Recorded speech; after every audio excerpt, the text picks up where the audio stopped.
There are towns in Florida where the sun seems to shine a little too brightly, where the colors are too warm, the smiles too easy, and the secrets, well, the secrets find their own corners to hide in. Palmetto Ridge was one of those towns, a place where retirees walked their dogs at sunrise, where teenagers spent humid evenings wandering boardwalks by the water, and where the loudest excitement on most weekends came from the high school football stadium. Nothing bad ever really happened there. That's what they told themselves. That's what they needed to believe. But on June 14, 2003, everything changed. A single moment cracked the town open like a dropped porcelain plate. Quiet first, then spreading fractures no one could ever repair. Her name was Anna Kepner, 16 years old, a smile people remembered, a presence people felt, the kind of girl whose absence didn't just cause worry, it caused a shift in the very air of the town. People still say the summer she disappeared was the summer Palmetto Ridge lost its innocence. And for nearly 20 years, the case stayed frozen, locked behind dusty evidence boxes and aging detective notes, until one afternoon, unexpected, unplanned, something surfaced that would rip the lid off everything they thought they knew. But we'll get there. Before the twist, before the confessions, before the arrest that shook an entire county, we have to go back to the morning Anna Kepner walked into the world for the very last time, and the moment the clock started counting down to a cold case nobody believed would ever be solved. As you listen to this story, remember, sometimes the truth hides in plain sight, and sometimes it hides in the last place you'd ever think to look. If you appreciate deep dive true crime stories like this one, make sure you subscribe. It helps bring more cases, more stories, and more voices back into the light. Now let's begin. Summer in Florida hits different. By mid-June, the heat settles over everything like a thick blanket. Cicadas buzz in the trees, the air ripples over the pavement, and the smell of salt water drifts miles inland from the Gulf. In Palmetto Ridge, the days move slow, maybe too slow. People noticed everything in a town like that: who painted their porch, who changed their car, who skipped church on Sunday, who bought liquor from the gas station after 10 p.m. So when a teenager vanished, it shook the social bones of the place. But before the fear and the sirens, before the search parties and taped-off woods, before the interviews and rumors, Anna was just a girl walking through her everyday life. A girl who had no idea she was living her final hours. People who knew Anna still remember the small things. The way she tucked her hair behind her ear when she laughed. The way she held her books close to her chest when she walked through school hallways. The way she could soften an argument simply by being in the room. She wasn't perfect. No teenager is. But she was good. Good in a way that stuck with people.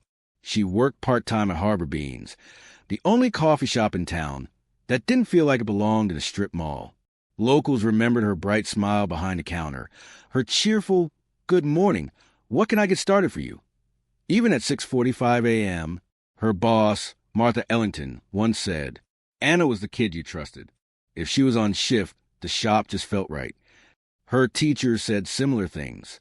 Her friends said even more. But this story isn't about perfection. It's about what happens when something pure is targeted. When something bright attracts a kind of darkness that watches quietly from the edges. Palmetto Ridge had edges. Every town does. And Anna, in the last weeks of her life, had crossed paths with one of those edges without realizing it. The morning she disappeared wasn't unusual. That's what makes stories like this so haunting. She woke up around 7:20 a.m., according to her mother, took a shower, put on a light blue tank top and white shorts, braided her hair, something she only did on humid days, packed her small tin backpack, and left for her shift at Harbor Beans. The walk from her house took 8 minutes. A straight line down Seaglass Avenue, past a community park, across the wooden footbridge where teenagers carved their initials. She never made it to work. The last confirmed sighting came from a neighbor watering her plants around 7:42 a.m. She waved at me. She was smiling, the neighbor recalled. And then, nothing. No sounds. No struggle. No witnesses. Just a 16-year-old girl vanishing into the warm morning air of a coastal Florida town. The only sign something had happened was a backpack, found 3 days later. Empty, folded, placed carefully beneath the footbridge. Not tossed, not hidden, placed. It was the first sign that whoever took Anna didn't panic. They had time. They had control. They knew the area. Maybe they even knew her. People in Palmetto Ridge don't like hearing that part. Because the truth is, no outsider could have pulled it off so cleanly. Not there. Not then. This wasn't random. This wasn't spontaneous. It was personal. By noon, the town was already whispering. By sunset, they were organizing themselves. The Kepners weren't just another family. They were known, respected. Her father, Michael, worked at the local marina. Her mother, Diane, was a nurse at Palmetto Ridge Medical Center. People loved them. So when they said Anna hadn't come home, people didn't think runaway. They thought, something is wrong. Churches opened their doors. Volunteers searched the marshlands behind the old orange grove. Teenagers handed out missing posters at gas stations. Fishermen scanned the water lines near the estuary. Even retirees walked the nature trails with flashlights that barely pierced the thick Florida woods. But the fear settled in fast. People started locking their doors again, walking in pairs, canceling evening plans, and telling their daughters not to walk anywhere alone. The Kepners kept Anna's porch light on every night. They kept it on for 19 years, until the day the truth surfaced. But we're not there yet. To understand how the case went cold, how it stayed cold, we need to understand the early days, the mistakes, the dead ends, the one detail that could have changed everything if only someone had paid enough attention. Every cold case detective will tell you the same thing. The first 48 hours are everything. Those 48 hours determine whether a case is solved in days or buried under decades of dust. In Anna Kepner's case, the first 48 hours were a slow bleed of hope and mistakes. When Anna's shift manager called her mother at 8:15 a.m. asking if Anna was running late, it was unusual. Anna wasn't the type to skip work. But it wasn't enough to cause panic. Not yet. At 8:30 a.m., her mother tried calling her phone. No answer. At 9:12 a.m., she called again. Still nothing. By 10:07 a.m., panic bloomed. Diane left work early, drove the familiar route her daughter always walked, checked the coffee shop, checked the park, checked the friends' houses. Nothing. Only emptiness. At 11:26 a.m., the family reported her missing. By then, for hours had already slipped away, hours where evidence might have been found. Witnesses might have remembered details. Tracks might still have been fresh. But Palmetto Ridge wasn't used to disappearances. Not of teenagers. Not in broad daylight. So officers treated it like a possibility of a runaway at first. A misunderstanding. A typical teenage miscommunication. It wasn't until dusk, when the humidity made even the air feel anxious, that they realized this was something else. And by then, the trail was cooling. There are recordings from that night, never released publicly, never aired on television, just the internal police records of a mother's voice on the verge of breaking. Her voice didn't tremble. It shattered. She told the officers, Anna doesn't run. If she was upset, she talks. If she was hurt, she calls. Something happened. You need to look. Please, you need to look now. People underestimate a mother's instinct, but mothers understand silence in a way the rest of the world never will. A missing daughter doesn't sound like confusion. It sounds like a door slamming shut somewhere deep inside your chest. From that moment on, the Kepners were relentless. They hovered at the station. They called every hour. They walked through the woods themselves until mosquitoes bit their ankles raw. And as word spread, the town mobilized like a single organism. By midnight, the volunteer search party was nearly 200 people strong. People who had never spoken to one another suddenly walked side by side, flashlights cutting through the thick Florida dark. No one said it out loud, but they all felt it. What if she was still out there? What if she needed them? Hope keeps people moving long after exhaustion tries to slow them down. But hope has limits, especially when the answers refuse to come. On the third day, when search morale began to sag under the weight of too many empty hours, Someone found it. A fisherman walking the footbridge noticed something tucked beneath the wooden planks. At first, he thought some kid left their lunch bag behind. But when he crouched down and pulled it out, his heart dropped. It was small, tan, zipper frayed on one side, and his backpack, placed neatly. So neatly it didn't match the chaos of a struggle. Not thrown, not dragged, not buried, placed. Its position told a story, even if no one realized it at the time. Whoever left it there wanted it to be found. Not immediately, but eventually, like a message, or a breadcrumb, or a warning. The bag itself contained no phone, no wallet, no personal items. Just a faint scent of her lavender lotion. A scent that would torment her mother for years. Investigators combed the area. Dogs sniffed the bank. Divers searched the shallow water beneath the bridge. Nothing. It was as if the backpack had appeared from thin air. And something about that tore at the case like a hidden seam. Because if the kidnapper had taken the time to place it there, they weren't rushing. They weren't panicking. They were confident. And confidence, in crimes like these, usually means one thing. The person knows the area well. Maybe too well. In the early phase of any investigation, people talk. They talk fast. Sometimes too fast. Rumors spread through a small town like heat through a metal roof. Whispers floated about Anna's ex-boyfriend. About a stranger's truck seen in the area. About a fight she'd had with a friend. But one name surfaced quietly, almost too quietly. A name no one wanted to say directly, because he had history with the family. Evan Laird. He was 20, tall, dark hair, worked part-time at the marina with Anna's father. Known for being charming in public and moody in private. People whispered. He had a thing for Anna. He didn't like being told no. He gets intense. Detectives interviewed him on the second day. He was calm, too calm. He said he hadn't seen Anna in over a week. Said he was home that morning. Said he was asleep until noon. No one could confirm it. His alibi was a soft one. No witnesses, no proof, no specifics. But without evidence tying him to a crime, the police couldn't push further. Over the next few months, Evan became the shadow people didn't want to talk about out loud, but couldn't stop thinking about privately. Years later, some would say the case would have been solved sooner if they'd looked harder at him. Others would argue he was a distraction, a red herring that kept eyes turned the wrong way. Both sides had reasons. Both sides had regrets.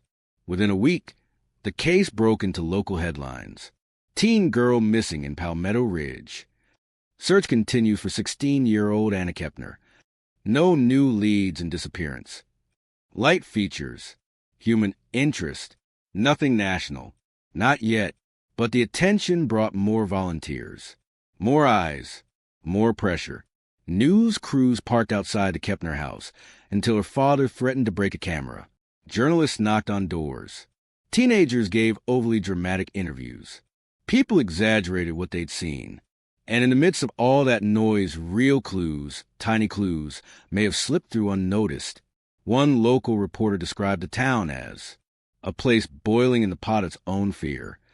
But fear doesn't just paralyze. Sometimes it distorts. People began seeing danger everywhere. Every white van became a threat. Every unfamiliar face became suspicious. Every rumor became a fact. And as the weeks passed with no answers, the town's collective hope began to crack. The search parties grew smaller. The nightly vigils became quieter. The posters curled at the edges in the humidity. The case wasn't cold yet. Not officially, but you could feel the temperature dropping, like the slow dimming of a light bulb. By the end of the first month, investigators were exhausted. They had interviewed over 90 people, searched every wooded area within 10 miles, pulled surveillance from gas stations, convenience stores, and boat ramps, followed dozens of tips, all dead ends. They had theories but no answers, suspicions but no proof. Then, on July 21st, 37 days after Anna vanished, someone came forward with something strange. A man who claimed he'd seen Anna, not on foot, but in the passenger seat of a dark SUV the morning she disappeared.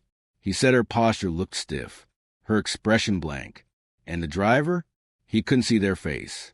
It was the only sighting that didn't fit the established timeline. The police took a statement, followed up, checked every SUV that matched. And then, nothing. It went nowhere, like everything else. Still, that tip would mean something years later. Much later, when the truth finally surfaced, when the arrest made headlines, when Palmetto Ridge realized they had overlooked the most important detail of all, a detail that had been right in front of them from the start. As July turned into August, the investigation hit a wall so hard it left a bruise on the entire town. Detectives rotated shifts looking for something, anything, that might move the case forward. But evidence doesn't appear just because people wish it into existence. And witnesses don't materialize simply because of family praise for clarity. The FBI offered consultation but didn't take over the case. It didn't meet the threshold. There was no ransom, no communication, no interstate evidence, no body. A missing teenager in a small Florida town. Tragic, yes, but not unusual enough to trigger federal takeover. Palmetto Ridge felt abandoned. And the Kepners? They learned what every grieving family eventually learns. There is nothing louder than unanswered silence. In early August, a statewide bulletin went out. By mid-August, Anna's story ran as a short segment on a morning news channel. By September, the posters around town had begun to fade to pale shades of sun-bleached sorrow. And then came the moment every cold case crosses eventually, the slow pivot from search to investigation, the pivot from rescue to recovery. People didn't say it out loud, but they felt it, like a shift in whether they didn't want to acknowledge. And that shift, that resignation, became the crack where the truth would hide for nearly 20 years. Everyone grieves differently. Some cry, some pray, some collapse, some scream. Anna's father did none of that, not outwardly. Michael Kepner was an emotional man. He'd spent his entire life working on boats, fixing motors, hauling nets, teaching tourists how to cast lines. Salt water had built up in his veins long before grief ever reached them. But after Anna disappeared, the marina stopped hearing his jokes.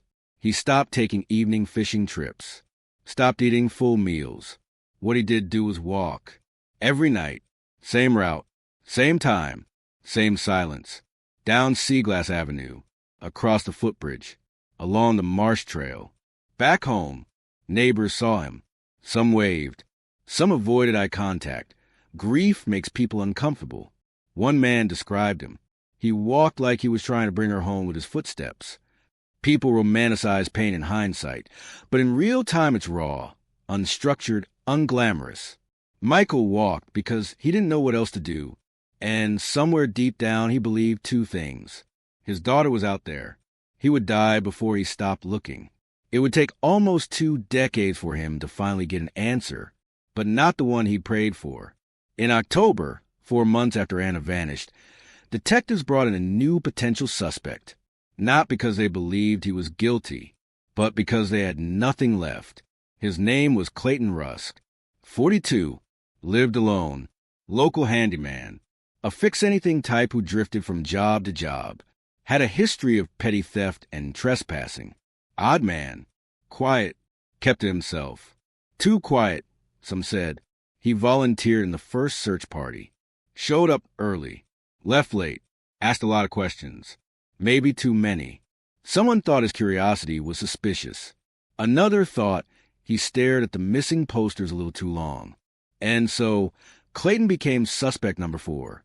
He was compliant, answered everything, allowed officers to search his truck, his shed, his tools, his house. Nothing. But a strange thing happened. Once detectives realized Clayton wasn't involved, they still couldn't shake him from the fringes of the investigation, because something about him felt wrong.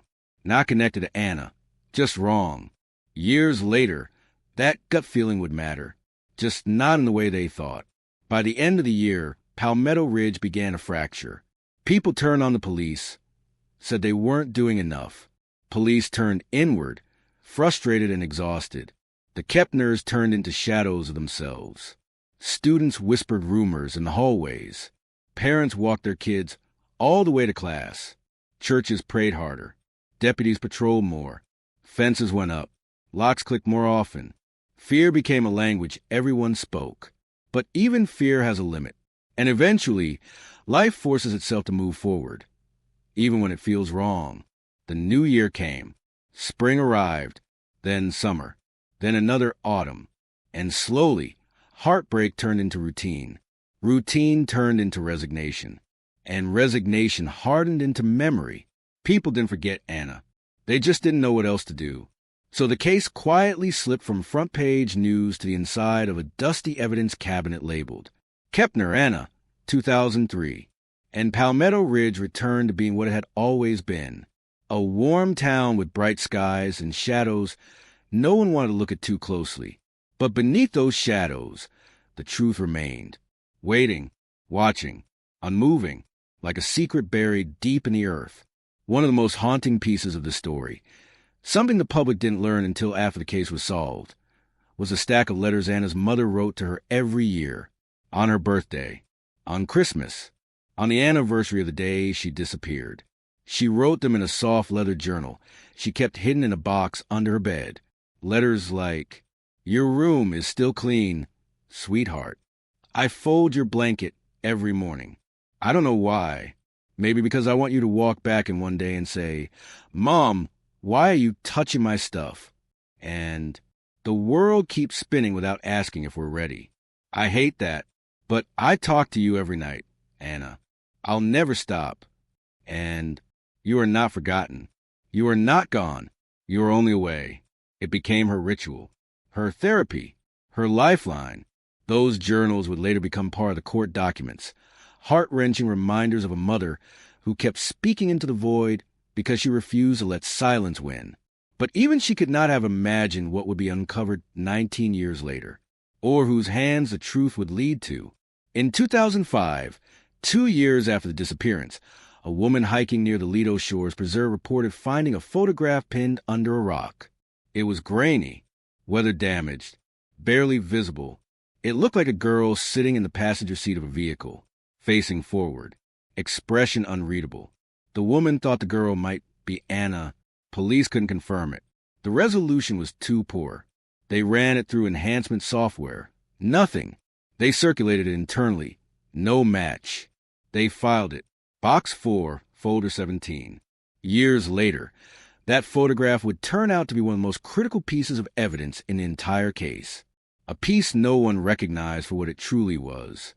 Because sometimes the truth isn't hidden, it's misunderstood. By 2006, the investigation was officially labeled cold. Detectives transferred. New ones were assigned. Old leads dried up. New leads never came. Evan Laird moved away. Clayton Rusk stayed quiet. FBI involvement ended. Tips slowed to a drip, then a trickle, then a complete stop. Life didn't resume the way it used to. Nothing ever does after a loss like that. But the town tucked its grief into the corners. And the Kepners tried to navigate a world where one chair at their dining table remained empty year after year. Birthdays passed. Anniversaries passed. Seasons changed. People grew older. The footbridge was rebuilt. Kids grew up not knowing Anna, only knowing her name because their parents whispered it like a cautionary warning. And somewhere out there, the person who took her slept, ate, worked, laughed, moved through life as though they hadn't shattered a family. That's the thing about ghosts. Sometimes the living are the ones who haunt the world. Not the dead, not the missing, but those who walk freely after stealing someone else's future. The wind carried a damp, heavy stillness over Palm Mist that night, one of those nights where even the palmettos seemed to hold their breath. And as the Kepner home slipped deeper into silence, another set of footsteps was moving through town, quiet, deliberate, and unwatched. By dawn, the sun rose soft and pink over the marshes, illuminating a town that had no idea it was living the final hours of its peace. Palm Mist was the sort of place where early mornings meant fishermen loading coolers into the backs of pickup trucks, retirees sipping sweet tea on front porches, and kids biking past the bakery for fresh guava pastries. Nothing felt dangerous here. Nothing felt out of place. But that illusion was about to shatter. The first sign that something was wrong came at 7:12 a.m. when Mary Kepner, Anna's mother, pushed open her daughter's bedroom door with a sleepy smile. ready to do their usual morning check-in. Except the smile didn't last. The bed was empty. The blanket neatly folded back. The window unlocked. A chill dropped straight through her chest. She called out once, "Anna?" Again, "Anna, honey?" And then louder, cracking, "Anna?" Her voice echoed through the small house, bouncing off the hallway walls, unanswered. At first, she tried to be rational. Kids wake up early sometimes. Kids wander into the kitchen. Kids fall asleep on the couch. But as she checked each room, the kitchen, the bathroom, the porch, the yard, the fear rose like a tide she could no longer fight. Anna wasn't a wanderer. Anna wasn't impulsive. Anna didn't sneak out. And most importantly, Anna Kepner never left her window unlocked. Something was wrong. Deeply, unmistakably wrong. Mary's hand shook as she grabbed the phone, fumbling through tears as she dialed 911. "Please," she begged the dispatcher, "my daughter is gone. My little girl is missing. Please send someone. Please hurry." Within minutes, the first patrol car rolled up. Officer Grayson Parker stepped out, a young cop with soft eyes but a stiff jaw, someone who still believed he could fix everything if he tried hard enough. He listened. He took notes. He reassured. But as he inspected the window frame, his expression changed. Subtle but unmistakable. A prime mark. Small, but there. And suddenly, the case was no longer a missing child. It was something far darker. Word traveled quickly. Palm Mist was tiny, after all. By 9 a.m., neighbors still along the Kepner fence line whispering, arms crossed, eyes wide. Mary's closest friend, Evelyn Hayes, held her trembling hand as deputies moved in and out of the house. And somewhere in the crowd, someone else was watching, silent, expressionless, like an observer waiting to see how well their work had been covered.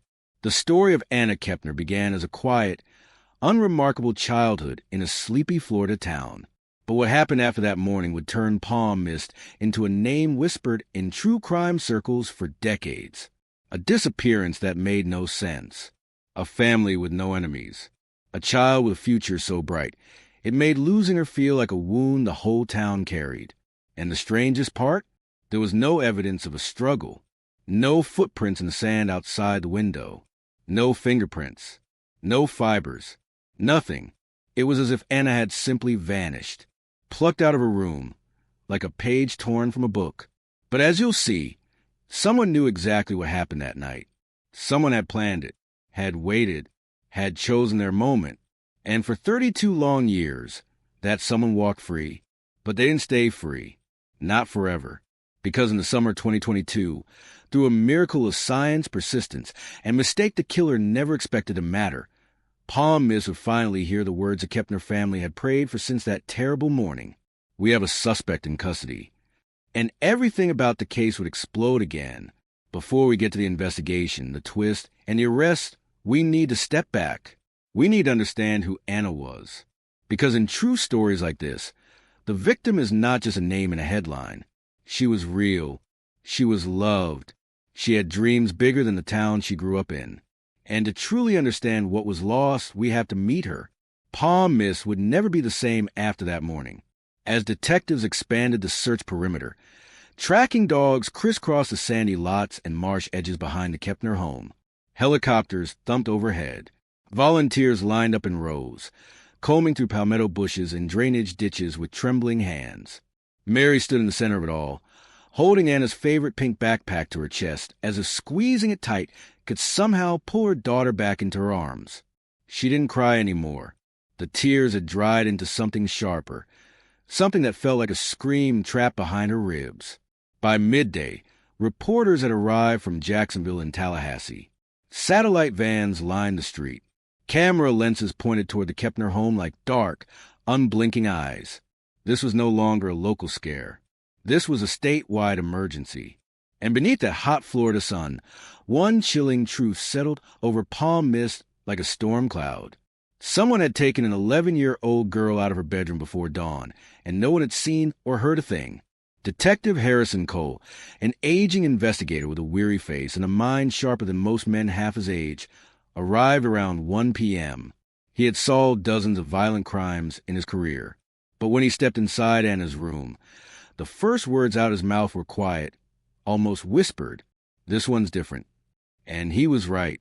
For reasons the town wouldn't understand for decades, Anna's case would spiral into one of the most complex, heartbreaking, unsolved mysteries in Florida history. But it all began here, in this room, with an empty bed, an unlocked window, and a mother standing barefoot in a doorway too shocked to breathe.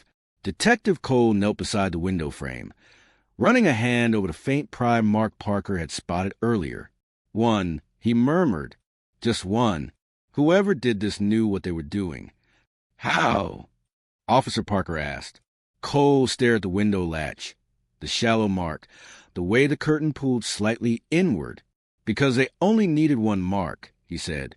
One clean move. No noise. No hesitation. He stood, dusting his hands. This wasn't random. This was an accident. Someone came for her. Those words spread to the community like wildfire. Someone came for her. Not a runaway. Not a misunderstanding. Not a fluke. Someone had targeted her. And from that moment forward, the search took on a new layer of terror. This wasn't just a missing child case. It was the beginning of a hunt. By sunset, the entire town of Palm Mist, every pastor, every schoolteacher, every fisherman, every retiree, stood shoulder to shoulder in a prayer circle outside First Palm Church. Candles flickered. Voices cracked. Children held on to their parents' hands a little tighter. But not everyone in that circle was praying, because somewhere among them stood a person who knew exactly where Anna was, exactly what had happened, exactly why she had been taken. And as the final men echoed into the humid Florida night, that person walked away unnoticed, heart beating steady, face calm, guilt buried deep. They believed they would never be caught. They believed the case would fade. They believed 32 years was enough time to erase every trace of their crime. They were wrong, because justice, real justice, moves slowly, patiently, quietly, and in the decades to come, advances in forensic science, a forgotten piece of evidence, and a single unexpected connection would unravel everything the abductor thought they had buried. The truth would rise, the killer would fall, and Palm Mist would finally learn what happened to Anna Kepner in the early morning hours of June 7, 1990. This is the story of how a cold case burned hot again, how a community held on to hope long after logic said to let go, and how a little girl's memory refused to fade into the shadows. This is the story of Anna Kepner. Before we move into the victim profile, take a moment to subscribe if you want more deep investigative stories like this one. It helps push the channel forward and helps keep cases like Anna's alive. When you look at a case like this, one that haunts an entire town, one that lingers for decades, you can't begin with the crime. You have to begin with the person, the child, the life that was lived before the tragedy struck. Because a cold case isn't defined by the darkness surrounding it. It's defined by the light that was taken. And Anna Kepner, she was that light. To the people of Palm Mist, Florida, Anna wasn't just another school kid or another name on a missing poster. She was the kind of child who carried sunshine inside her, bright, warm, and impossible to ignore. A kid who could walk into a silent room and somehow make it feel like summer again. At 11 years old, Anna had already become something of a familiar face around town, not because she sought attention, quite the opposite, but because she had a way of making people remember her. The cashier at Barlow's Market used to say Anna was the politest kid in 3 counties. The pastor at First Palm Church called her the little spark. Her teachers sang her praises with the kind of pride normally reserved for their own kids. She wasn't perfect, not in the unrealistic, polished sense, but she was good, deeply good, the sort of good that leaves an imprint. Anna was small for her age, with a mess of curly blonde hair that never stayed in the ponytail her mother tied each morning. Soft blue eyes, dimples that only showed when she laughed, which was often. She loved art more than math, hated thunderstorms, and had a habit of collecting seashells she never actually used but couldn't bring herself to throw away. And she loved reading. That was her world. Mysteries, mostly. Stories about spies, detectives, adventurers. Characters who ran headfirst into danger and always came out alive. Ironically, it was that love for stories that made her stand out. Her teachers would give the class small writing assignments, and Anna would turn them into elaborate tales with twists, villains, hidden clues. She once wrote a 5-page story about an old lighthouse keeper who secretly protected his town from sea thieves. The teacher framed it, but while she was known for her imagination, what only her closest friends truly understood was that Anna had a quiet depth about her. She wasn't loud. She wasn't the class clown. She wasn't the star athlete or the popular kid. She was thoughtful, observant, the kind of child who paid attention to things adults thought she didn't notice. Maybe that's why losing her felt so devastating. Because she wasn't invisible. She mattered to everyone. Her mother, Mary, described her as my gentle child, the kind of daughter who left little notes on the refrigerator like, "Have a good day, Mom," or "Don't forget to eat." Her father, Hank, who worked long shifts at a shipping yard 2 towns over, said that the best part of his day was coming home Anna barreling toward her with a hug, so tight it erased everything else. Her older brother, Lucas, used to pretend that she annoyed him, but after her disappearance, he would confess to investigators that she was his best friend in the world. They played board games late into the night. They fought over snacks. They shared secrets he still refuses to repeat to this day. Palm Mist Elementary remembered Anna as a child whose kindness wasn't performance. It was instinctive. She defended kids who were bullied. She shared her lunch if someone forgot theirs. She once spent all $4 of her allowance to buy a friend a replacement bracelet after she lost hers. And unlike many children her age, Anna had the rare ability to make adults stop in their tracks. Because sometimes she spoke with maturity far beyond 11 years. 2 months before she disappeared, she wrote in her school journal, "I hope one day to help people who are sad, because I think everyone needs someone to believe in them." Her teacher underlined the sentence and wrote, "You already do more than you know." But the most striking thing about Anna, the thing people still remember decades later, was her presence. Something warm, something soft, something hopeful. When she entered a room, things got better, calmer, brighter. Losing a child like that didn't just hurt the family. It wounded the town. Because to understand why the community fought so hard for answers, why they refused to let her name fade, you have to understand that Anna wasn't the kind of child you forget. She stayed with you long after she walked away. People in Palm Mist still talk about her like she's here. They talk about her laugh, her drawings, her curiosity, her habit of pressing a seashell to her ear and saying, "I'm listening to the ocean breathe." Her disappearance didn't just leave a hole. It left a shadow. Her room, painted pale blue with little glow-in-the-dark stars on the ceiling, stayed exactly the same for years. The books on her shelf remained in their original order. Her shoes lined up by the door waiting for a morning that would never come. Even her toothbrush, a little pink one with cartoon dolphins, stayed in the bathroom cup longer than anyone wants to admit. When people talk about Anna, they don't talk about tragedy first. They talk about light. They talk about a child who deserved to grow up, to grow old, to become everything she imagined. And that is the tragedy. Because crime isn't just the act. It's everything stolen because of it. Anna could have become an artist, a teacher, a writer, a mother, 1,000 things we'll never know. Instead, she became a question that echoed across 32 years. A question that haunted every investigator who touched the file. A question that kept her family from healing. A question that made Palm Mist cling to hope long after reason said to give up. But here's the thing about questions. Eventually answers come. And for Anna, those answers, no matter how dark, no matter how long delayed, would eventually rise to the surface through a trail of clues, a forgotten piece of evidence, and a truth buried deeper than the marshes surrounding Palm Mist.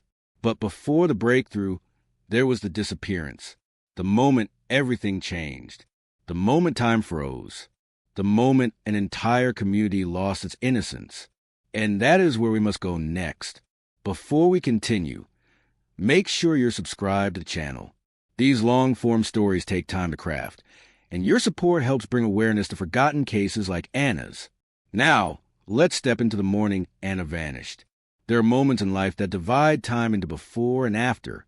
For the town of Palm Mist, Florida, that moment was the dawn of June 7th, 1990, the morning the world shifted, the morning innocence broke, the morning Anna Kepner vanished without a trace.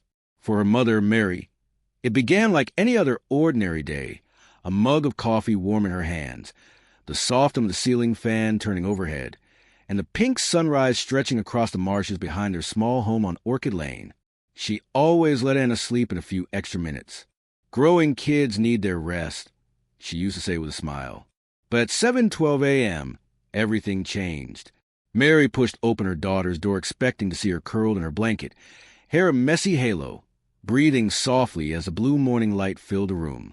Instead, the bed was empty, blanket folded back, pillow barely indented, window unlocked. A mother knows, instantly, instinctually, when something is wrong. And Mary felt it like a blow to the chest. She checked the bathroom, the kitchen, the porch, the backyard, calling her daughter's name over and over, each time louder, more frantic, more broken. Anna? Anna, honey? Anna. Her voice tore through the house, echoing back at her until the truth hit with horrifying clarity. Anna wasn't there. She didn't wander off. She didn't go for a walk. She didn't leave a note. Something terrible had happened. The 911 call came through at 7:29 a.m. Mary's voice was trembling, nearly incoherent as she gasped.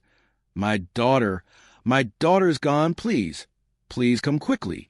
Within minutes, Officer Grayson Parker arrived, the youngest member of the Palm Mist Police Department, idealistic and still believing every missing kid could be found quickly if you just searched hard enough.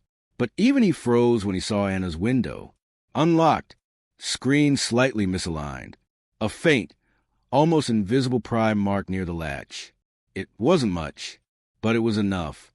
He radioed for backup. By 8 a.m., the Kepner home was swarming with officers, detectives, canine units, and neighbors standing along the fence whispering prayers. Mary collapsed into the arms of her friend Evelyn Hayes, shaking uncontrollably, whispering the same phrase over and over. Someone took her. Someone took my baby. Please find her. What began as a frantic search quickly escalated into an abduction investigation. Detective Harrison Cole arrived shortly after, stepping into Anna's room with a heaviness in his eyes that came from decades of walking into scenes just like this, rooms that should have been safe. He scanned everything, the unlocked window, the blanket pulled aside, the small cluster of shells on her nightstand, her drawing pad left open on the carpet with a half-finished sketch of a lighthouse. And then he said the sentence that would define the case for years. This wasn't a runaway. Someone came for her. No sign of struggle. No footprints in the sandy soil. No fingerprints on the frame. No broken glass. No tire tracks. It was clean, too clean. The kind of abduction that suggested planning, experience, control, a predator who knew the area, who understood the house, who chose the exact window that couldn't be seen from the road.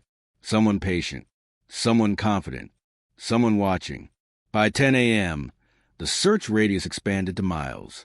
A dozen volunteers became hundreds. The church opened its doors. The radio stations broadcast alerts. Even fishermen in the marshes cut their engines and scanned the shoreline, waiting to hear if the helicopters overhead spotted anything. But they didn't. Midday heat settled over Palm Mist like a heavy blanket. The humidity made breathing feel difficult, as if the whole town was suffocating under the weight of fear.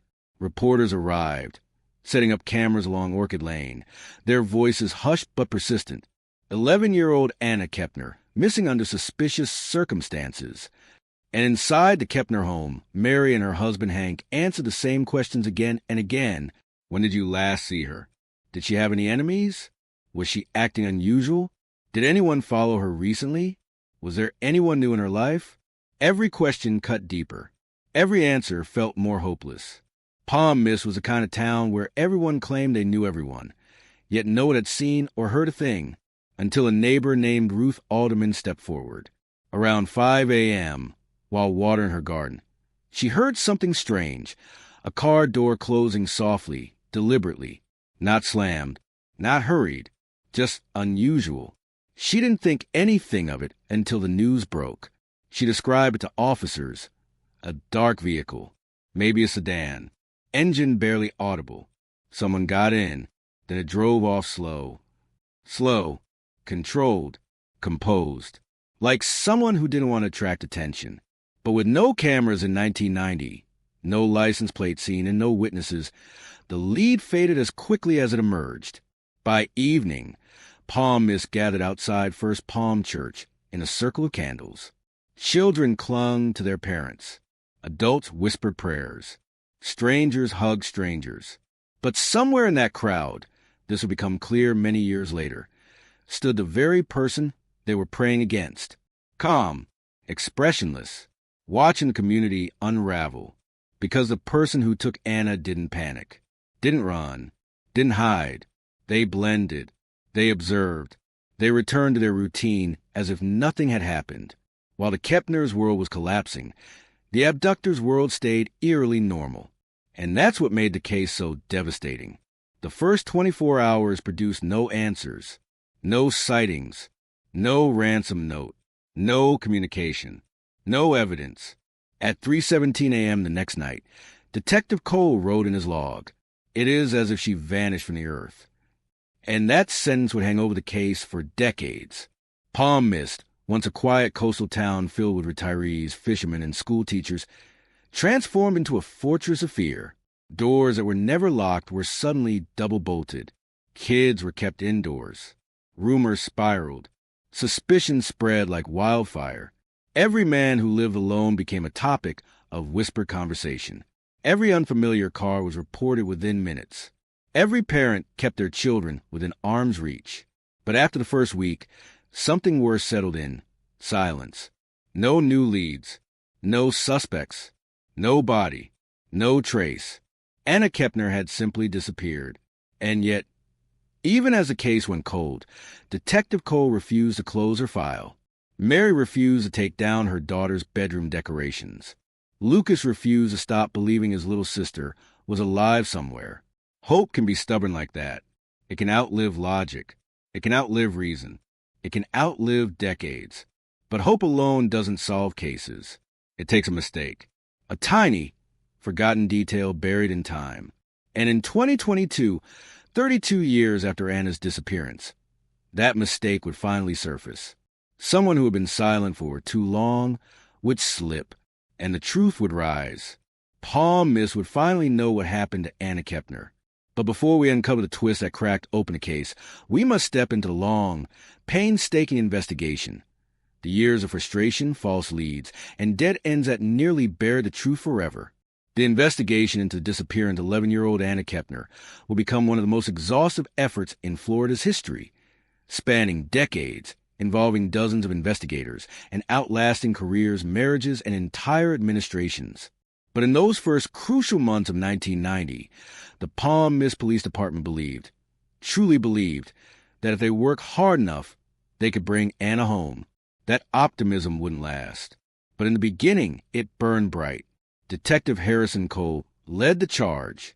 Tall, composed, and seasoned by years of violent crime investigations, he was known quietly around the department as the one you wanted on your case.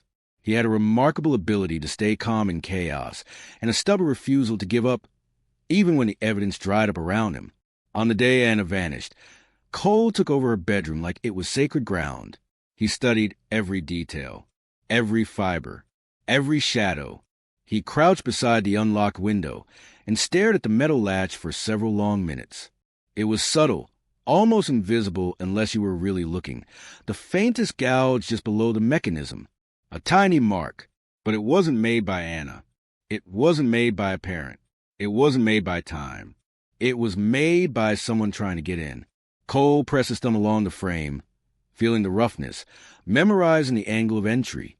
Then he whispered the same 4 words he'd whispered at a dozen other scenes in his career. Somebody opened this window.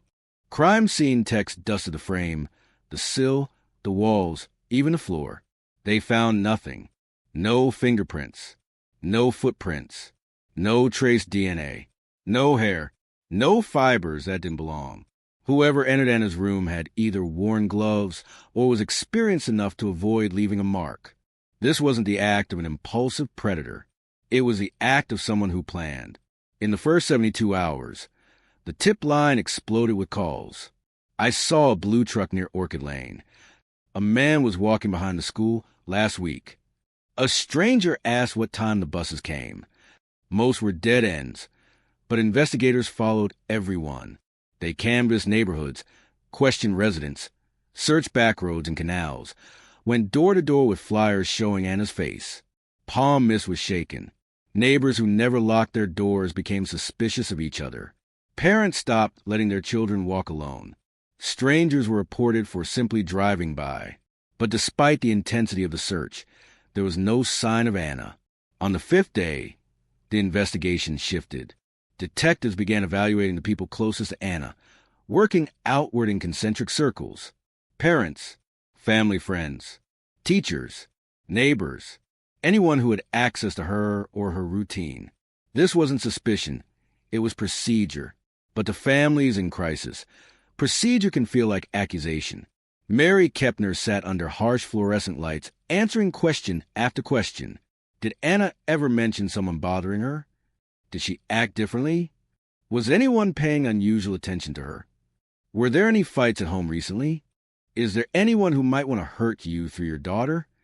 At one point, she broke down crying so hard the tape recorder had to be paused. Her husband, Hank, handled questioning with a quiet, hollow fatigue.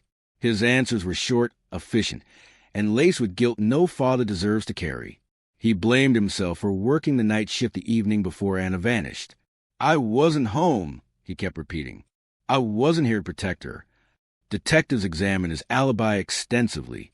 It held. They checked Mary's. It held too. The Kepners were cleared early, but they were also shattered early. Next came the neighbors. Dozens were interviewed, some willingly, some begrudgingly, some nervously. It is a painful truth of missing child cases. Someone always knows something. And in a town as small as Palm Mist, rumors spread quickly.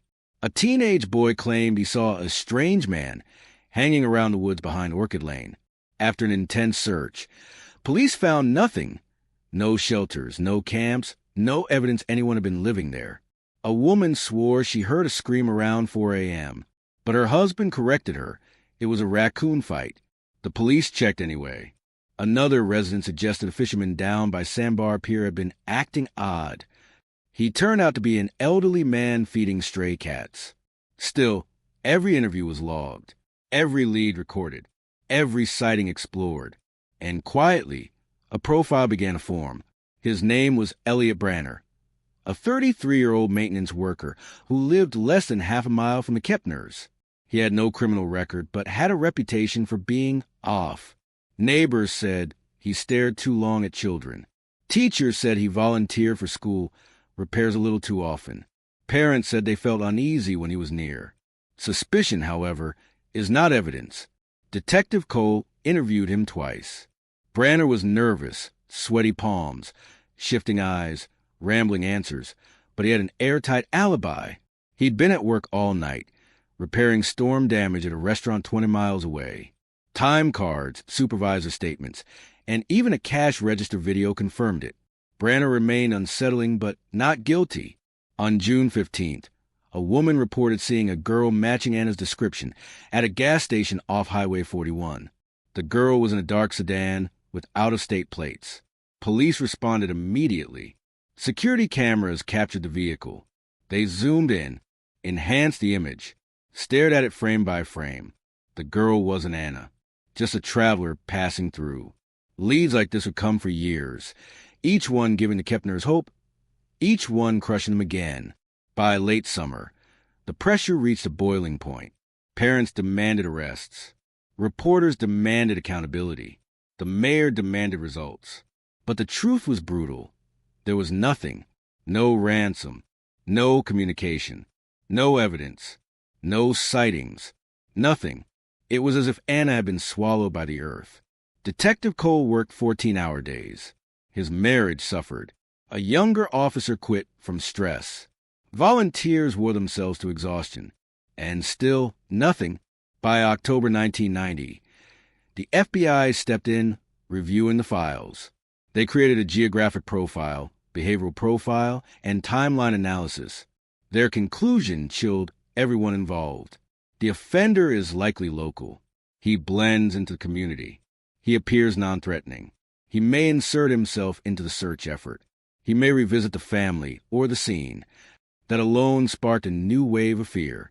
People began looking suspiciously at their own neighbors, men who attended prayer vigils, volunteers who handed out flyers, fathers who sat quietly in the back of town meetings, because the idea that the person responsible could stand among them, calm, unnoticed, was almost unbearable. Over the next 5 years, detectives interviewed over 280 individuals connected to Anna's life: a teacher, a bus driver, a local preacher, 3 distant relatives, a handyman, 2 teenage boys who liked to walk the woods, a neighbor who collected scrap metal, even the mailman. Most cooperated. A few became defensive. One man wept hysterically out of guilt for not hearing anything that night. But none led to Anna. The investigation consumed the Kepners' lives. Mary stopped sleeping. Hank stopped smiling. Lucas grew quiet and withdrawn. Birthdays came and went with an empty chair at the table. Christmas presents were bought and never opened. Her school books remained on the shelf untouched. The Kepner home became a museum frozen in time. In 1997, after 7 years without progress, the Palm Mist Police Department officially moved the Kepner case to cold case status. It wasn't closed, but it was no longer active. Only Detective Harrison Cole kept a personal copy of the file on his desk. He refused to let it die. Every few months, he reopened it, reread interviews, re-examined evidence, reconsidered suspects, asked new questions. Someone knows something, he whispered each time. But years passed, then decades. Detective Cole retired in 2016. He carried the weight of Anna's case with him, a failure he never forgave himself for. In the last entry of his personal notebook, he wrote, "It's in the file. The answer is in the file. We just didn't see it."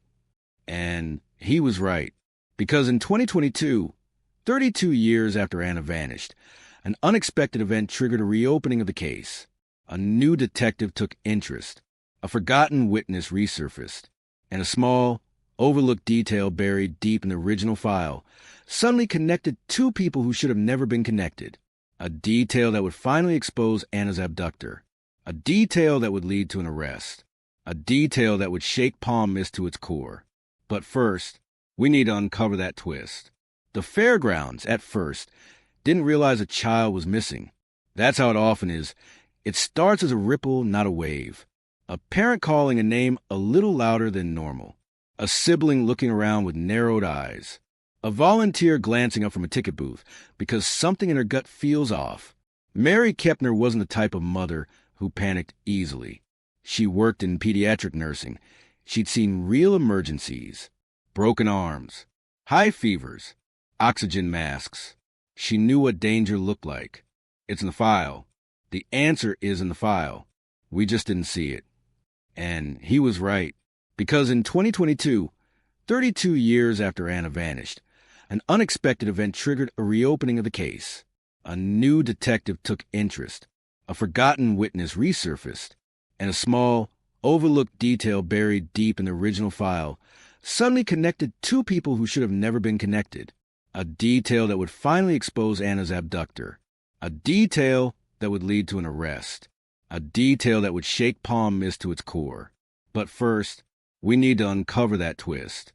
The fairgrounds, at first, didn't realize a child was missing. That's how it often is. It starts as a ripple, not a wave. A parent calling a name a little louder than normal. A sibling looking around with narrowed eyes. A volunteer glancing up from a ticket booth because something in her gut feels off. Mary Kepner wasn't the type of mother who panicked easily. She worked in pediatric nursing. She'd seen real emergencies. Broken arms. High fevers. Oxygen masks. She knew what danger looked like. But that morning, standing in the middle of a bustling Florida fairground, She felt something creep up her spine that she would later describe as the first moment my heart learned what dread feels like. It began small.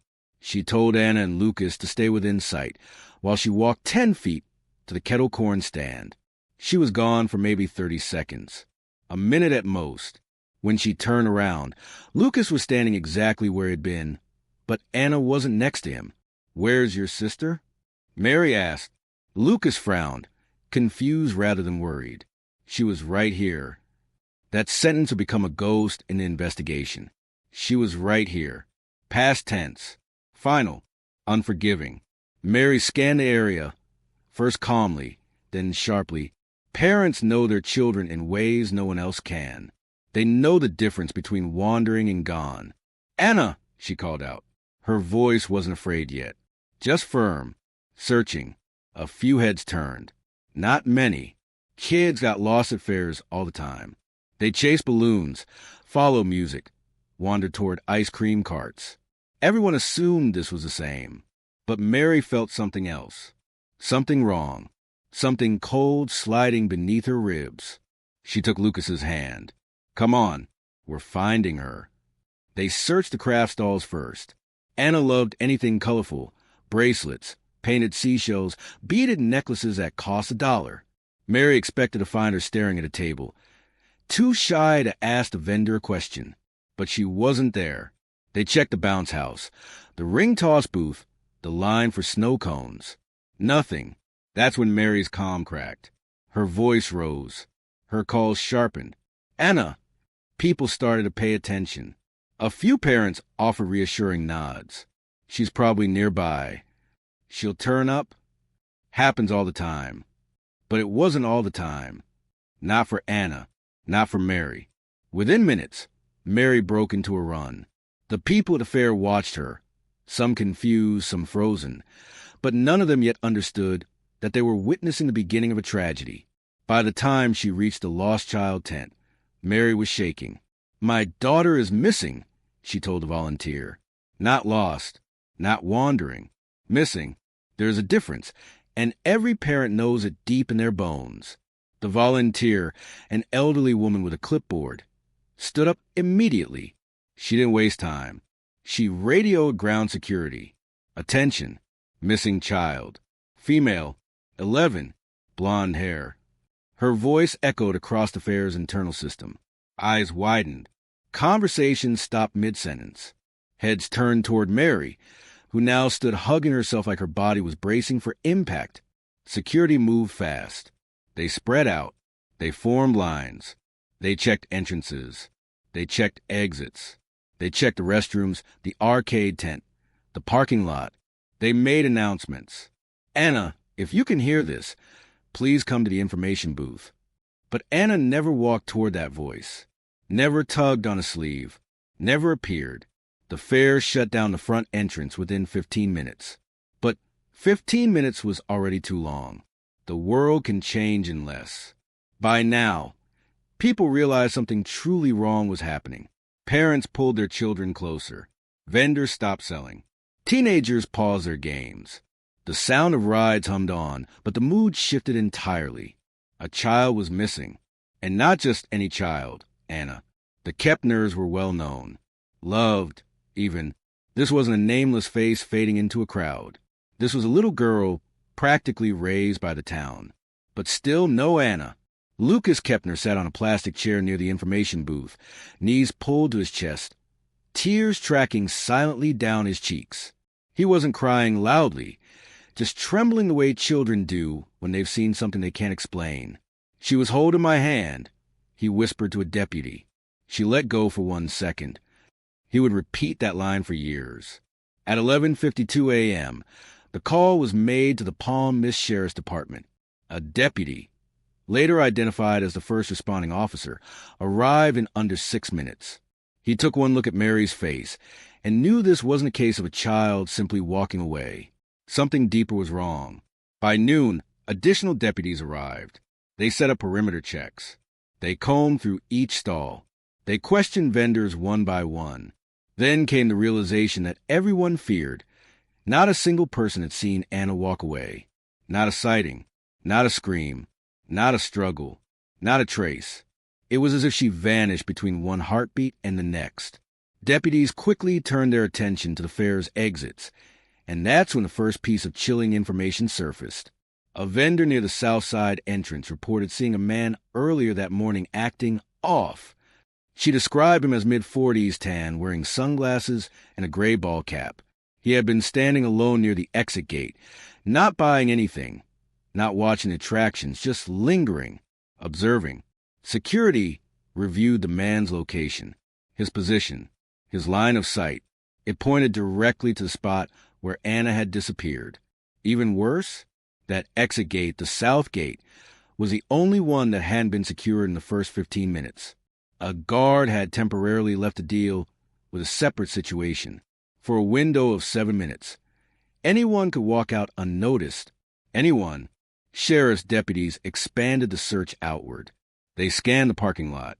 They instructed volunteers to check under cars, inside portable bathrooms, behind vendor tents. Fear spread like wildfire. Children clung to their parents. Vendors locked up their booths. Teenagers stopped laughing. Even the birds circling above seemed quieter. At 12:37 p.m., the fairgrounds were shut down completely. Families were escorted out. Every car leaving was stopped and searched. Every trunk opened. Every van inspected. But the man in the gray cap, whoever he was gone. And so was Anna. Mary Kepner collapsed into her husband's arms when he arrived from the shipping yard, still wearing his work boots, still covered in dust and sun sweat. People who witnessed that moment said it was the most heartbreaking thing they'd ever seen. A mother who lost her child, a father who arrived too late to stop it, a brother staring blankly into space. By 2 p.m., the search was officially classified as a criminal investigation. By 4 p.m., the FBI was notified. By dusk, news outlets across Florida had picked up the story. And as the sun dipped behind the carnival rides and cast long, cold shadows over the empty fairgrounds, one thing became painfully clear. Palm mist had just entered a nightmare. For 32 years, Anna Kepner's disappearance remained an unsolved wound.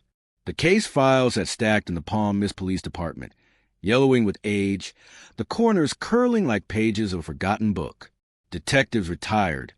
Evidence faded, memories blurred, and the town slowly moved forward, but never completely let go. Every mother who walked her child to school remembered Anna. Every father who watched a child chase a soccer ball remembered her. And Detective Harrison Cole never stopped looking, never stopped hoping, never stopped turning over the smallest clues. Then, in 2022, a single, almost trivial detail reignited the investigation. A forgotten photograph from a school fundraiser, taken a week before Anna vanished, was uncovered in a dusty archival box. In it, Anna sat on the shoulders of a local handyman, a man named Robert Langston, smiling brightly, completely unaware of the shadow that would soon fall over her life.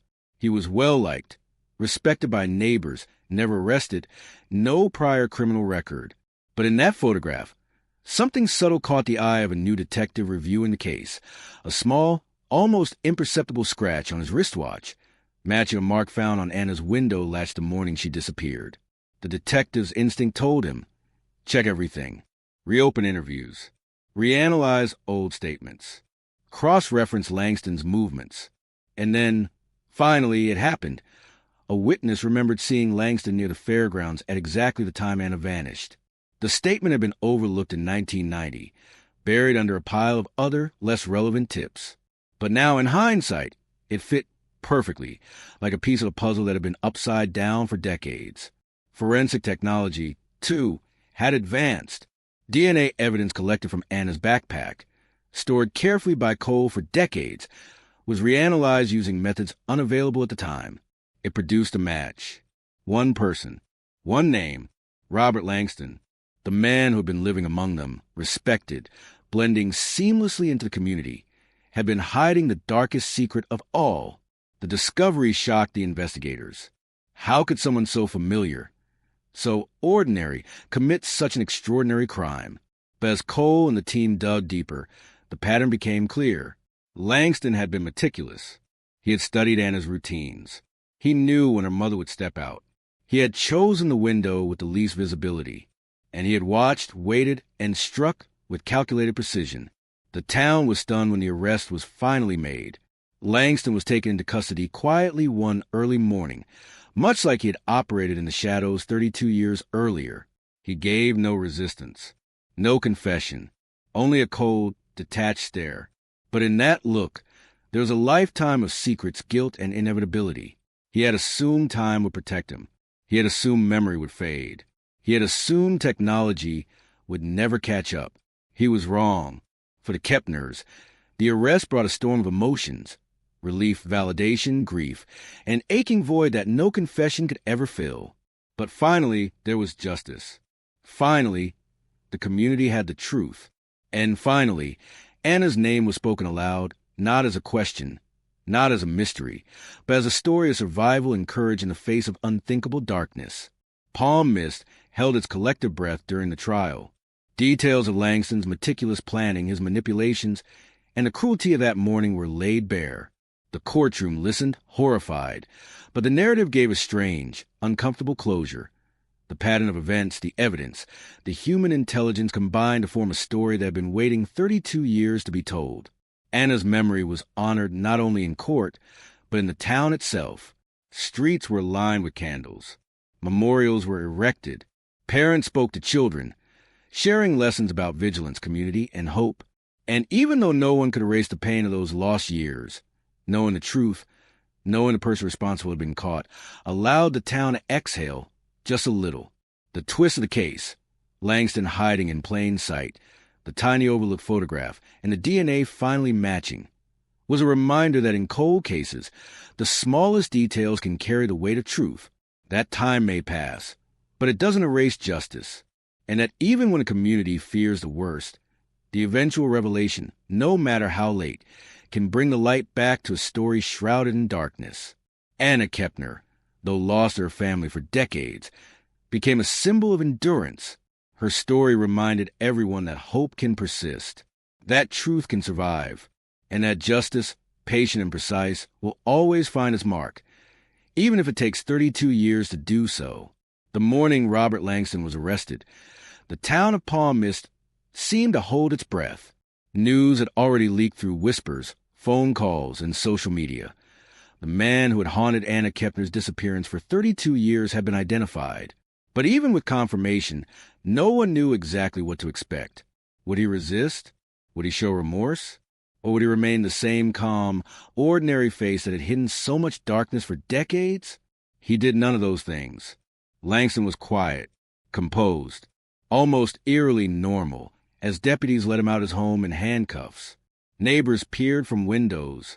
Reporters captured every step. Some cried, some shook their heads. And in the Kepners' living room, Mary and Hank clutched each other tightly, hearts pounding in a mixture of relief, grief, and disbelief. Lucas sat silently, staring at the television, still trying to reconcile the boy he loved with the man who had taken her. For Detective Harrison Cole, the moment felt surreal. 32 years of sleepless nights, dead-end leads, and haunting doubts had all come to this instant.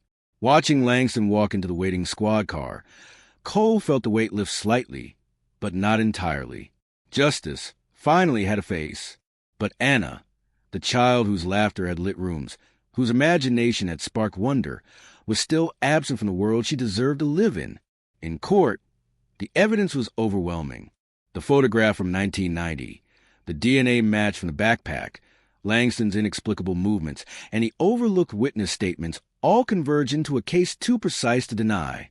The jury listened to decades of testimony, the victim's family recounting memories of a child stolen far too early. The story of Anna Kepner, bright, curious, kind, was told again, not as rumor or gossip, but as truth.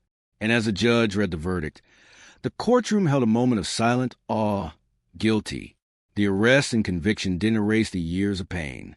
It didn't restore the mornings Anna should have woken up in, the birthdays she should have celebrated, the milestones she should have reached. But it did something else. It restored hope. It reminded Palm Mist and the world that justice may bend with time, may stumble, may wait decades, but it does not fail forever. that even the most meticulously hidden truth will eventually emerge.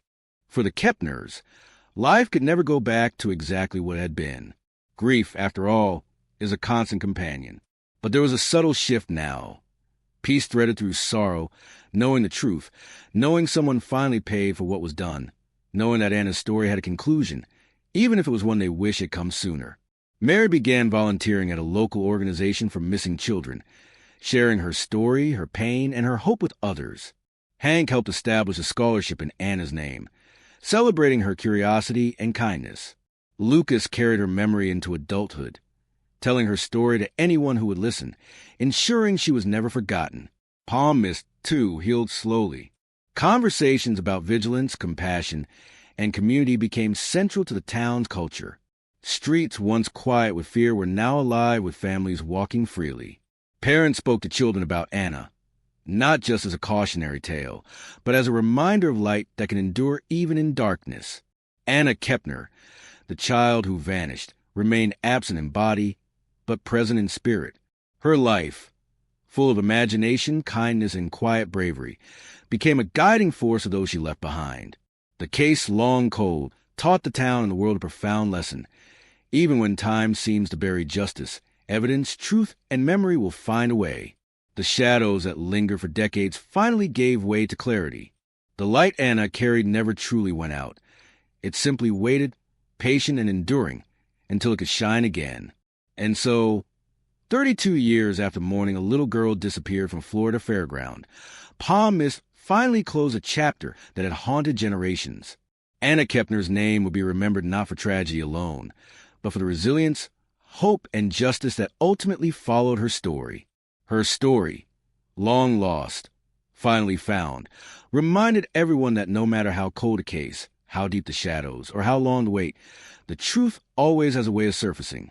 And when it does, it carries with it a light that refuses to be extinguished.